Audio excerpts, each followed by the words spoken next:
অনেক সময় হয় না বাসাতে একদম কিছু থাকে না, মাছ খেতে ইচ্ছা করে না বা ঝোল ঝাল কিছুই খেতে ইচ্ছা করে না, তারপরে মজা হবে এমন কিছুটা রান্না করে খেতে ইচ্ছা করে। তো আজকে সেই রান্নাটাই করব। এই রান্নাটা আমার মা সবসময় করে খাওয়াতো, তো ভাবলাম যে আমি একটু করি। আসসালামু আলাইকুম, কেমন আছেন সবাই? আশা করি সবাই খুব ভালো আছেন। তো দেখেন না, বেগুন চাইছিলাম যে গোল গোল যে বড় বেগুনগুলো হয়, তাল বেগুনগুলো, ভাবছিলাম ওইটা দিয়ে করবো, কেন ওইটা দিয়ে আরো বেশি ভালো হয়। পরে এটা দিয়ে কাটতে গেলাম, মানে রান্না খেতে ইচ্ছা করছে, কিন্তু যে দেখি যে এই বেগুনটা রয়েছে তার ভিতরে আবার পোকা পাওয়া গেল। তো যাই হোক ফেলাই দিলাম, ফেলাই দিয়ে এটা কাটবো। এখন হচ্ছে এটা দিয়ে বেশিরভাগ করে না, করে হচ্ছে বড় বড় যে বেগুনগুলো থাকে ওইটা দিয়ে করলে কিন্তু বেশি ভালো হয়, মানে দেখতে ভালো লাগে আর কি। তো যাই হোক আমি এটা দিয়ে করে ফেলি, দেখা যাক কি হয়। তো করব, তার জন্য এই যে বেগুনটাই আমার মনটা খারাপ করে দিল যে এত পোকা বেরোচ্ছিল, মানে বেগুনটা দিয়ে কি বলবো। এই রান্নাটা একটাই সমস্যা, সেটা হচ্ছে এটা প্রচুর পরিমাণে তেল খায়। বাবারে বাবা, এত তেল খাইতে পারে, কারণ হচ্ছে এই রান্না পুরোটাই হচ্ছে তেল খাওয়া পাটি। তো তেল খাওয়া পাটি হলে এই জন্যই তো মজা হয়, যখন এটা ভাত দিয়ে মাখানো হয় তো তখন ফুসফুস করে তেলগুলো আর কি বের হতে থাকে।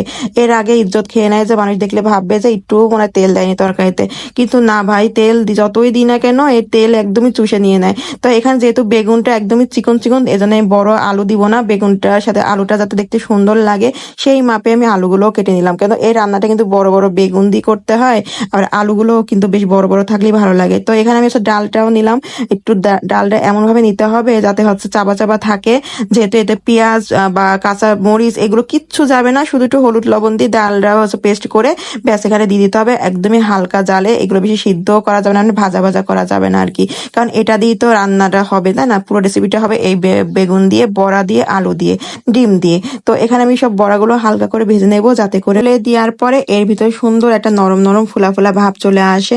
তো আমার এক সাইড যখন এইভাবে হয়ে গেল, আর একটু উল্টায় এই সাইডটা হালকা করে একটু এভাবে করে নেব, আর তার ফাঁকে আমি হচ্ছে বাকি রান্নার আয়োজনটা করে ফেলবো।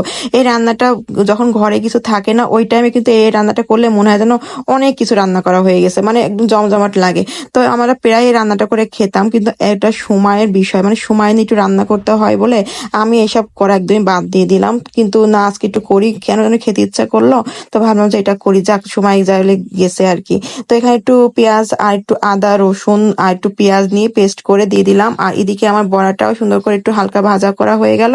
ব্যাস এই তেলের ভিতরে আমি হচ্ছে একটা ডিম ভেজে নেব।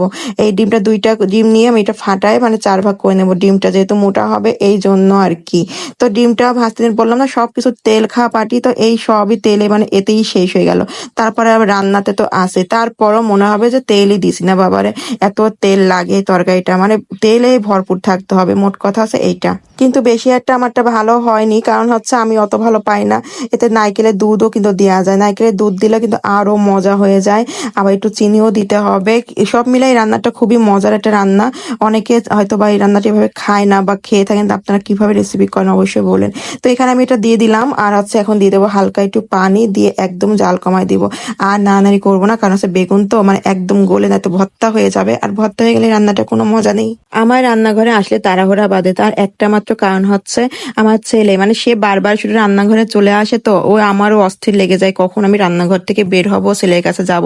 তো ডিমটা আমি সাইজ করে কাটতে পারিনি, আপনারা সুন্দরভাবে কেটে রান্না করেন, মানে আমারটা ঘরের মানুষই তো খাবে, ব্যাস হয়ে গেলে হয়ে গেল, শেষ।